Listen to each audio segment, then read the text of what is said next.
I know you can make a whole bunch of money, but the last thing I'm currently in a situation where I don't need money. So I'm just trying to position myself in a way that I sleep the best as possible. Yeah. And I don't feel happy with money in the bank either.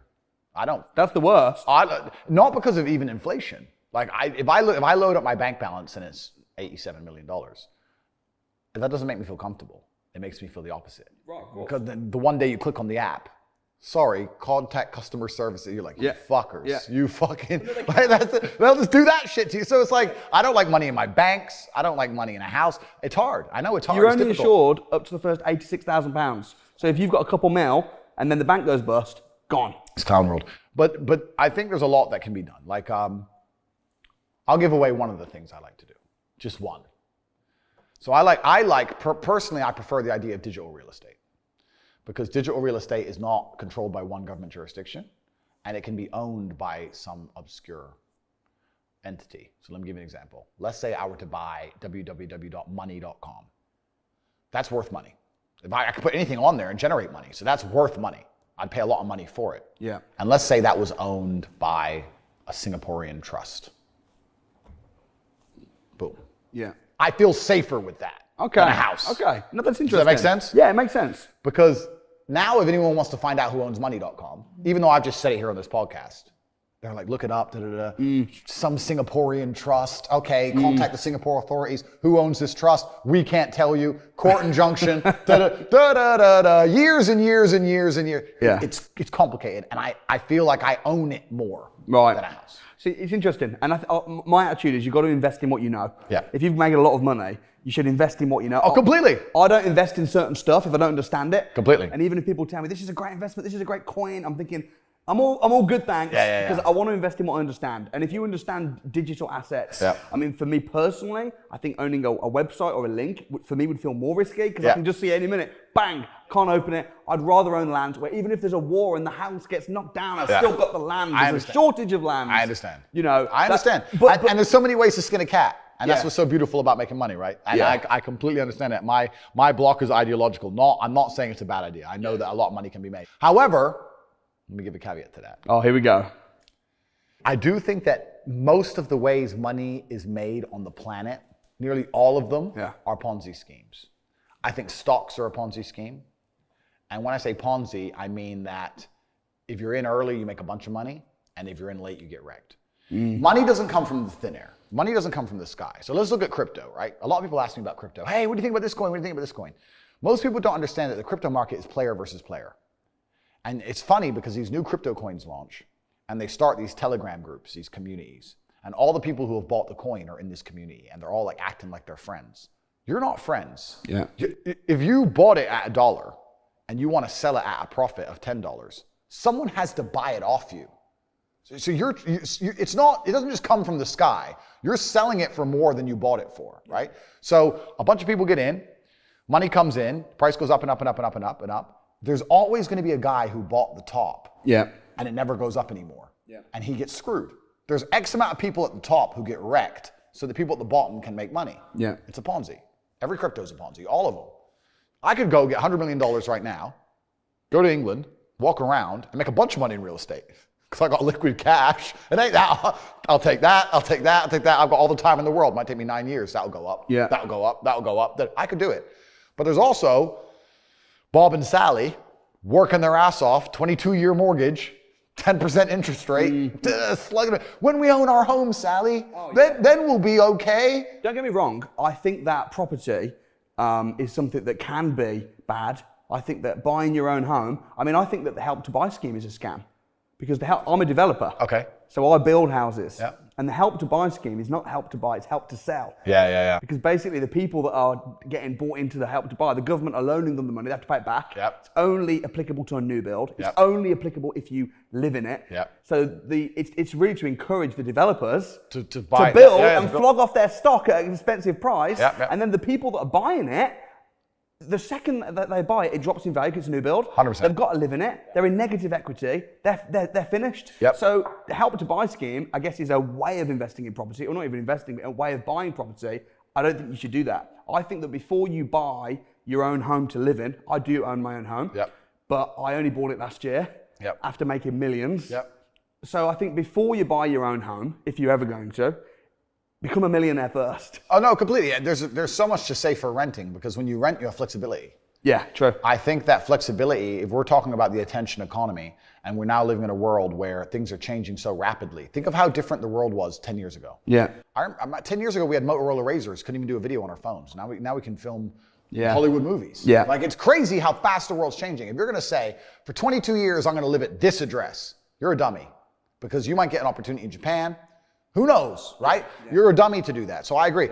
I own the house I live in. No, sorry, I don't. An entity in a company, blah, blah, owns the house I live in. That was a cash. And that's only because I wanted it the way I wanted it. I want to renovate all this. I want bulletproof glass. Okay, just buy it. Yeah. That's why I did it. But in general, yeah, you should renting allows you flexibility. Yeah. And flexibility is very important in the modern world. To get rich. To get rich. You might need to have to go here, go there. Exactly. You might need a month over there. You might want to go do something in Ireland for 2 months. And then also another thing about renting, especially in the Western economy, I know I shouldn't say this, and this is probably going to piss off your guys, but it's true.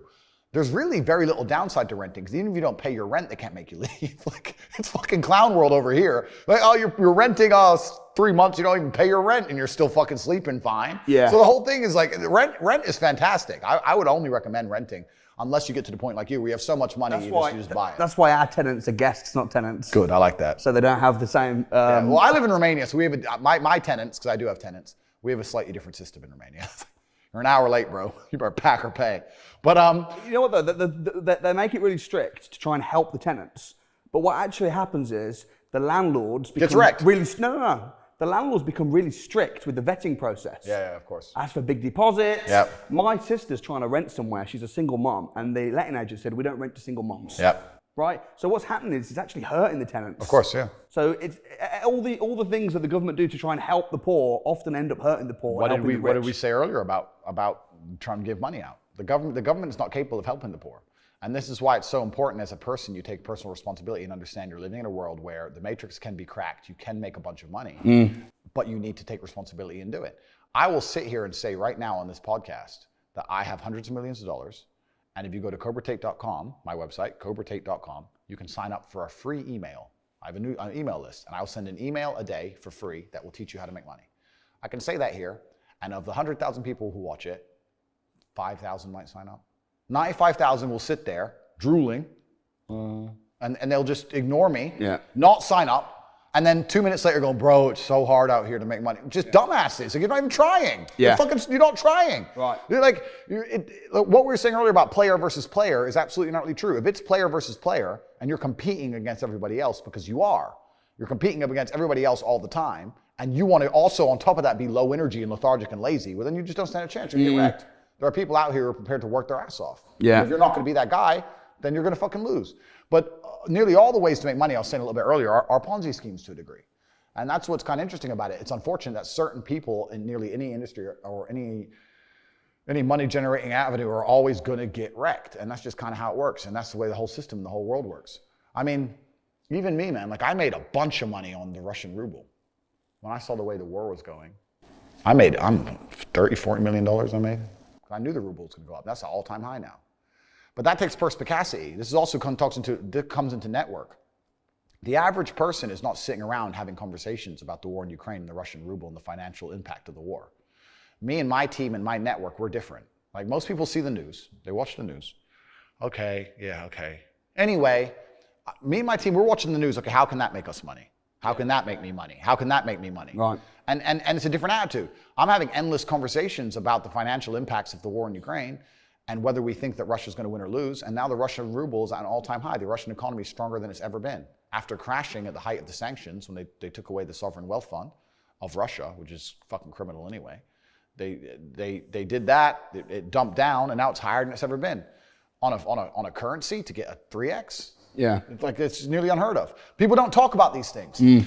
I'd say this another thing. I say to people who ask me, they go, Andrew, how do I get rich?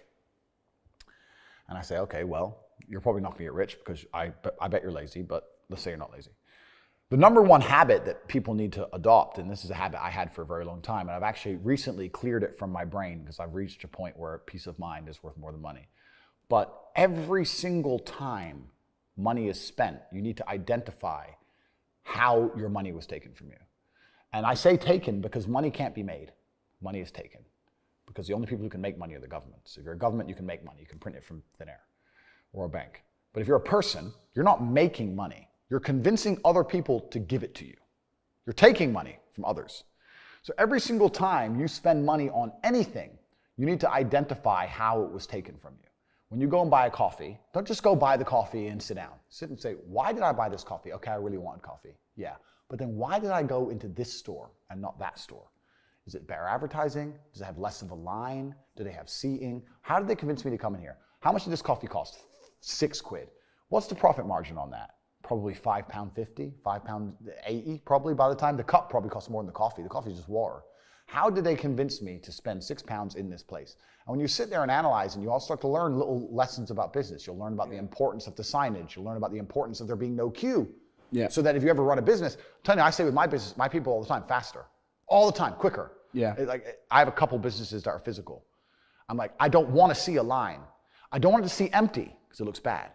So when there's lines, you work fast. When we're down to 1 or 2 people, you take your time, you talk to the customer. Right. You keep it so there's like always one person at the thing. Like manage the line. Like people don't think about this stuff. No one's gonna sit and wait in a long ass queue. Maybe some idiots will, but people like me won't. We've got shit to do, right? My time's worth money. I'm not gonna stand and wait in a line. So you have to identify how your money is taken from you. If you start doing that with every single time you spend anything ever, you're gonna start to identify business opportunities, and you're gonna sit there and you're gonna have coffee and you're gonna go, you know what? They could have sold cake and they didn't. Could I outcompete this place? Let's imagine I had the money to start a coffee shop right next door. How would I outcompete them? Well, I'd have cake because they don't have cake. Also, most people in here are businessmen. And the guy serving some dude. No, we need a cute waitress. His ass is fired. We need a chick. Put a chick here, put some cake in. Financial Times, business people in. People don't even think about this stuff. They don't use their brain ever. They don't ever look around and realize how they're spending their money. They don't look around and look at which businesses are successful. They don't look around and pay attention to anything. They don't look at the world and all the things that are happening and how it can benefit them. None of it. They don't look at any of it. They're too busy following the circus. That's why it's Clown World. They know all about the football results. Right, They know all about Rihanna. They know all about that crap, all about Love Island. They'll talk about Love Island all day. The same people who will march and fucking for labor saying, oh, the Tories are bad, labor. Watch Love Island at night. Oh, no wonder you're broke. You're a fool. You're a dummy. And no matter what the government does, no matter what a government or a financial system, no matter what they put together, it's always going to be competitive to some degree. Unless it's communism, which has been tried and they're trying to bring back, and we know how that all ends. Communism ends very, very quickly in violence because there's no other way to enforce anything. But no matter what they do or what law they make, there's going to be people who work harder than you and they're going to make more money than you.